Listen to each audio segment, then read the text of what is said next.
देवेंद्र फडणवीस यांनी ज्यांना सोबत घेऊन सरकार स्थापन केलं त्याच लोकांनी आता देवेंद्रजींना अडचणीत आणलं आणि याला जबाबदार आहे कॅप्टन खरात भोंदूबाबा. होय, हे 9 मंत्री बाबाच्या दरबारात जायचे, तिथं काही तंत्र मंत्र कर्मकांड करायचे आणि असे काही खालच्या लेवलचे कामं करायचे, अत्यंत वाईट कामं करायचे, ज्यामुळे स्वतः तर फसले परंतु संपूर्ण मंत्रिमंडळाला घेऊन फसले. होय, हे मोठे मंत्री 9 मंत्री अख्ख्या महाराष्ट्रभर जे प्रकरण गाजत आहे, ज्यामध्ये कोण कोण लोक सहभागी आहेत, त्यांना मंत्र्यांचे नाव आणि ते तसली गुप्त व्हिडिओ सगळे आपण तुम्हाला लगेच दाखवणार. फक्त एक काम करायचं, हा व्हिडिओ पूर्ण शेवटपर्यंत बघायचा, कारण की या व्हिडिओच्या शेवटी आपण तुम्हाला 2 व्हिडिओ क्लिप्स दाखवणार, ज्या बघून तुमच्या पायाखालची जमीन सरकेल आणि तुम्हाला एक मोठा आश्चर्याचा धक्का बसेल, कारण की तुम्ही ज्या लोकांवर विश्वास ठेवला, ज्या मोठ्या मंत्र्यांना तुम्ही आपलं मानलं होतं, त्या मंत्र्यांचे काळे कारनामे शेवटच्या क्लिपमध्ये दाखवणार. त्यामुळे शेवटच्या मिनिटापर्यंत हा व्हिडिओ बघत रहा.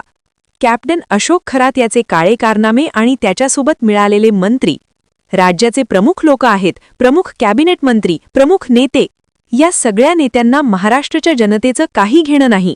यांना फक्त कर्मकांड, भोंदूबाबा याच गोष्टींमध्ये या मोठ्या मंत्र्यांना जास्त रस. राज्यामध्ये मोठ्या प्रमाणामध्ये बेरोजगारी आहेत, राज्यामध्ये मोठ्या प्रमाणामध्ये शेतकऱ्यांचे प्रश्न आहेत, शेतकऱ्यांच्या पिकाला योग्य हमीभाव भेटत नाही, राज्यामध्ये गोरगरीब जनतेला न्याय मिळत नाही, इतके मोठे सगळे प्रश्न असताना हे मोठे मंत्री मात्र या अशा भोंदूबाबांच्या नादी लागतात. नुसतेच नादी लागत नाही, तर यांची अत्यंत खालचे वाईट कामं सगळे आत्ताच उघड झाली आहेत. नुसतेच उघड झाले नाही, तर अत्यंत वाईट अशा व्हिडिओ क्लिपसुद्धा आपल्या हाती आत्ताच लागलेल्या आहेत. या सगळ्या मी तुम्हाला याच व्हिडिओ पुढे दाखवणार. फक्त तुम्ही या व्हिडिओ पूर्ण शेवटपर्यंत बघायचा, अजिबात अर्धवट व्हिडिओ सोडायचा नाही. हा एकदम खालच्या लेवलचा भोंदूबाबा आणि याच्या दरबारात यायची मोठी लोक. हा तंत्र मंत्र विद्या, अघोरी विद्या याचा वापर करायचा आणि मोठ्या मंत्र्यांना, मोठ्या लोकांना, श्रीमंत लोकांना पैशाने लुगडण्याचं काम केलं. खूप मोठ्या प्रमाणामध्ये संपत्ती जमा केली, वेगवेगळ्या ठिकाणी जागा घेतल्यात, शेतजमिनी घेतल्यात. याचं एक वैशिष्ट्य सांगण्यात येतं की हा फक्त अमावस्या आणि पौर्णिमा या दिवशीच कुठलीही जमीन बघायला जायचा आणि त्याच दिवशी जमिनीचे व्यवहार करायचा. इतका मोठा हा भोंदूबाबा लोकांना सांगायचं, तुमचे ग्रहमान चांगले नाही, तुमच्या आयुष्यामध्ये असं होणार आहेत, तुमच्या आयुष्यामध्ये मोठ्या नुकसानाचा योग आहेत, आणि त्या लोकांकडून पैसे काढायचा, काहीतरी मनी, राशीचे रत्न वगैरे खडे असं काहीतरी द्यायचा आणि लाख लाख रुपयात विकून पैसे घ्यायचा. याच्याकडे येणारे कुणी साधी व्यक्ती नव्हते, मंत्री, खासदार, आमदार, तसेच मोठमोठे IAS ऑफिसर, IPS ऑफिसर अशा मोठ्या पदाची लोक याच्याकडे यायचे. याच्या नादी लागून बरेच मंत्री फुटले. बऱ्याच मंत्र्यांनी राजकारणामध्ये हा अशोक खरात जसं सांगेल तसा वागायची. या भोंदूबाबाचे काळे कारनामे जर बघितले तर अख्ख्या महाराष्ट्राला मोठा धक्का बसला, कारण की जनतेला जे अपेक्षित नव्हतं तेच घडलं. जे लोक मोठ्या पदावर आहेत, त्या राज्याचे मंत्री आहेत, त्या लोकांची गुप्त व्हिडिओज, गुप्त ते तसली व्हिडिओज सगळे आपल्या हाती लागले असून मी तुम्हाला या व्हिडिओत पुढे सगळं दाखवणार. या बाबामुळे नुकताच रुपालीताई चाकणकर यांनी आपल्या पदाचा राजीनामा दिला.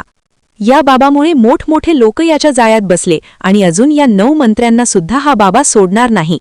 या 9 मंत्र्यांना हा बाबा 100% गुंतवणार. या 9 मंत्र्यांचे सगळे काळे धंदे बाहेर काढणार, कारण की आता याला कोणीही वाचू शकत नाही. त्यामुळे हा मोठ्या मंत्र्यांची डायरेक्ट उघडपणे मावच घेत आहे.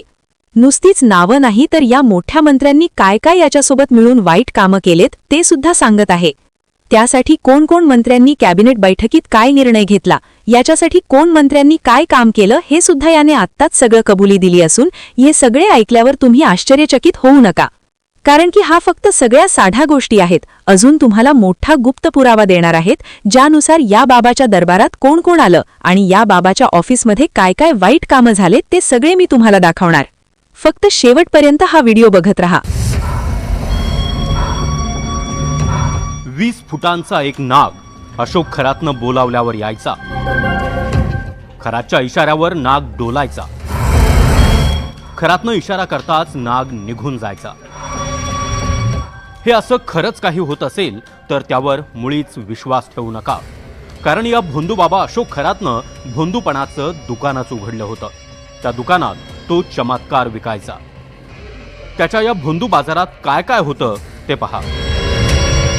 एक 20 फुटांचा नाग, वाघाचं कातडं, कोल्ह्याचे कान, सुगंधी कस्तुरी, चिंचोके, मंतरलेले खडे आणि ओष्णोजल. अंधारलेली रात्र, जंगलातले रातकिड्यांचे आवाज, मंत्रांचे उच्चार, अशा अंधाऱ्या रात्री अशोक खरात त्याच्या भाविकांना जंगलात बोलवायचा. भाविक तिथे आले की खरात तंत्रमंत्र करायचा आणि त्यानं इशारा केला की 20 फुटांचा एक मोठा नाग सळसळ करत यायचा. फणा काढायचा. खरात जसे इशारे करेल तसं हा नाग करायचा आणि खरातनं जाण्याचा इशारा केला की नाग निघून जायचा. खरातकडे आलेले भाविक हा प्रकार पाहून थक्क व्हायचे आणि खरातच्या चमत्कारांवर त्यांचा विश्वास बसायचा. हा नाग म्हणजे भाविकांना गंडवण्यासाठीची मोडस ऑपरेंडी होता. पोलिसांनी खरातला ताब्यात घेतलं आणि नागाला स्वतःच्या इशाऱ्यावर नाचवणारा खरातच पोपटासारखं बोलू लागला.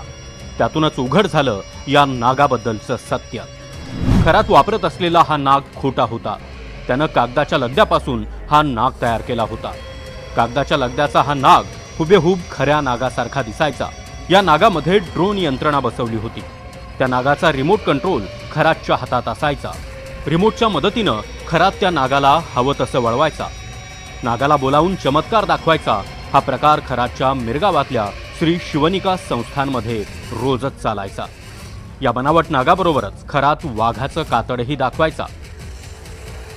चाकणकरांचे गुरुजी बलात्कारी खरात हे खोटा साप, खोटा नाग बनून आणि त्याला रिमोटनी चालून समोरच्या भक्तांना असं दाखवायचे की बघा माझ्या विद्येवर हे साप नाग चालतात. त्यांचे काही प्रश्न असतील तर तो नागदेवता उत्तरं द्यायचा. असं एकाने मला आता फोन करून सांगितलं बरं का की तो फणा काढायचा, मुंडी हलवायचा. म्हणजे असं लोकांना म्हणजे जे अशिक्षित असतील पण सुशिक्षित पण, नेते पण, पदाधिकारी पण, शिकलेले हो चांगलं, त्यांना पण त्यांनी उल्लू बनवलं. ते साप नाग वाघाचं खोटं कातडं दाखवून. म्हणजे तो काय दाखवू इच्छित होता, कोणती भीती निर्माण करू इच्छित होता लोकांच्या मला माहिती नाही. आणि त्याच्यावर साथ द्यायला महिला आयोग. भाविकांना गंडा घालण्यासाठी अशोक खरात भाविकांना मंतरलेले खडे आणि रत्नही द्यायचा. मंतरलेले चिंचोकेही द्यायचा. बाजारात स्वस्त मिळणारे रानटी चिंचोके खरात पॉलिश करून घ्यायचा. त्या चिंचोक्यांची महागात विक्री करायचा. मंतरलेले चिंचोके भाविकांना घरात ठेवायला सांगायचा. समोरच्या व्यक्तीची आर्थिक क्षमता बघून हे चिंचोके 10,000 ते 1,00,000पर्यंत विकायचा. माझ्यामध्ये दैवी शक्ती असल्याचं सांगत नकली खडे आणि रत्नही तो भाविकांना विकायचा. चिंचुके म्हणजे नाशिकमध्ये चिंचुके काय नाशिकमध्ये चिंचांचे झाडं खूप आहेत. मी नाशिकचं आहे, त्यामुळे चिंचुके रस्त्यावर मिळतात. ते चिंचुके जो लाख लाख रुपयाला विकायचा यार, त्याच्यावर काय कलाकार कोण नाही. त्याच्या बुद्धिमत्तेचा वापर व्हायला पाहिजे होता. एक चिंचुका जो 5 पैशालाही मिळत नाही तो 1,00,000 रुपयाला विकायचा. तिची अंगठी विंगठी करून काहीतरी छाछू करून द्यायचा हातात. कोल्ह्याची शिंग किंवा ओष्णोजल किंवा आणखी काही कस्तुरी अशा प्रकारे काहीतरी काळी जादू करतो असं सांगून लोकांना लुटायचा. भीती आणि लोभ हे त्याच्या शिकार करण्याची 1-2 मोठी कारणं होती. अनेक अधिकारी त्याच्याकडं लोभासाठी म्हणजे बदली किंवा बढतीसाठी जात असत. अनेक मंत्री जे कमकुवत मंत्री होते किंवा राजकारणी होते ते त्याच्याकडे भविष्य बघायला जात असत. त्याच्यातली गमतीदार भाग म्हणजे रिमोट कंट्रोलच्या साहाय्यानं तो एक चालता साप दाखवायचा आणि लोकांना धमकावायचा. भोंदूबाबा अशोक खरात कोल्ह्याचे कान तांत्रिक विधीसाठी वापरायचा. सुगंधी कस्तुरी लोकांना द्यायचा आणि फलप्राप्ती होते असं सांगायचा. की कोल्ह्याला शिंग नसतात, परंतु आम्ही कोल्ह्याची शिंग वापरून जादूटोणा करतो आणि तुम्हाला इच्छित असं जे तुमचं काय मन असेल ते त्या पद्धतीने बदलावता येतं, तर मग तुम्हाला इच्छा प्राप्ती होते, तुम्हाला धनप्राप्ती होते. अशा पद्धतीनं तो सांगत होता, अशी आम्हाला माहिती कळाली. तो काही उच्चभ्रू लोकांना कस्तुरी देत होता असं पण आम्हाला कळलेलं आहे. सुरुवातीला ईशान्येश्वर महादेवाच्या मंदिर संस्थानात ग्रामस्थ दर सोमवारी आणि महाशिवरात्रीला पूजेसाठी जमायचे. मात्र नंतर खरातचे कारनामे कळल्यानंतर ग्रामस्थांनी खरातच्या पूजेला जाणं बंद केलं. हाच खरात सोमवती अमावस्येला अनामिका कापायला लावून तंत्रमंत्र करायला लावायचा. त्यासाठीच रुपाली चाकणकरांनीही अनामिका कापल्याचे आरोप सुषमा अंधारे यांनी केले होते. हा भोंदूबाबा अशोक खरात ओशनो तयार करायचा. श्रावणातले 4 सोमवार आणि महाशिवरात्रीला हे ओशनो प्राशन करायला लावायचा. ओम ईशनेश्वराय नमः हा जप करायला सांगायचा. खरात त्याच्या चमत्कारानं महादेवाच्या पिंडीवरचा हंडा हलवायचा. एक खरात एक प्रकारचं ओशनो जल बनवायचे. तर हे ओशनो जल काय आहे? ओशनो जल म्हणजे एक कॉफ सिरप होतं, त्याच्यात पाणी